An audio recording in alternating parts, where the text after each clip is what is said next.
কোজাগরী লক্ষ্মী পুজোর দিন আপনি একটা প্রদীপ জ্বালবেন। প্রদীপটাতে ঘিয়ের সাথে কিছুটা পরিমাণ কেশর দেবেন, কারণ জানবেন যে কেশরটা দিলে কিন্তু নারায়ণ খুশি হন এবং ঘি দিলে কিন্তু মা লক্ষ্মী দেবী খুশি হন।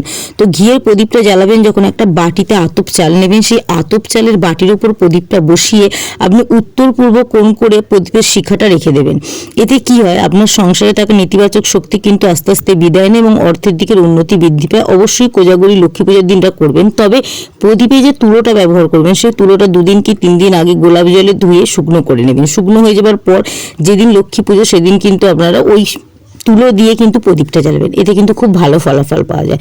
এছাড়াও লক্ষ্মী পুজো আমরা নানা রকম ভোগ দিই, কিন্তু তার সাথে যদি আপনি দুধ আর চাল দিয়ে পায়েস তৈরি করেন চিনি ছাড়া, চিনির বদলে আপনি মিষ্টি দিতে পারেন, এটা কিন্তু খুব ভালো হয়। এছাড়াও এই লক্ষ্মী পুজো চলাকালীন আপনি একটা কাজ করবেন। কি করবেন, আপনার শরীরের মধ্যে যে কোনো রূপোর জিনিস আপনি ধারণ করবেন। এই লক্ষ্মী পুজোর দিন শরীরের রূপোর জিনিস ধারণ করা হচ্ছে খুব শুভ। হ্যাঁ, যদি আপনি মনে করেন যে আপনার শরীরের রূপোর জিনিস আছে, যদি না ধারণ করতে পারেন, তাহলে যে কোনো একটা রূপোর কয়েন বা রূপোর চামচ বা বাটি আপনি কিনে মা লক্ষ্মীর কাছে রেখে দেবেন এবং সেই বাটিতে পুজো করবেন। মানে লক্ষ্মী দেবীর পুজো করার সাথে সাথে সেটাও পুজো করে নেবেন।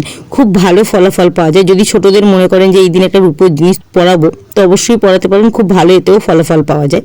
এবার কি করবেন, লক্ষ্মী পুজোর দিন কিন্তু অর্থ পুজো করাটা অত্যন্ত জরুরি। যদি আপনি লক্ষ্মী পুজো, কোজাগরী লক্ষ্মী পুজোর দিন অর্থ পুজো করতে পারেন, তাহলে কিন্তু অর্থের উন্নতি আপনার ধীরে ধীরে বৃদ্ধি পাবে। কি করবেন, 500 টাকা, 100 টাকা, 1 টাকা, 2 টাকা, 10 টাকার কয়েন বা রূপোর কয়েন যেটা আপনার কাছে আছে, বা কিনে আনলে রূপোর কয়েন, 1 টাকার কয়েন, হ্যাঁ, যত রকম টাকার পয়সা আছে সেটাকে লক্ষ্মী মায়ের কাছে রাখবেন। রেখে যখন লক্ষ্মী পুজো হবে তখন ঠাকুরমশাইকে বলবেন ওই অর্থেরও পুজো করে দিন।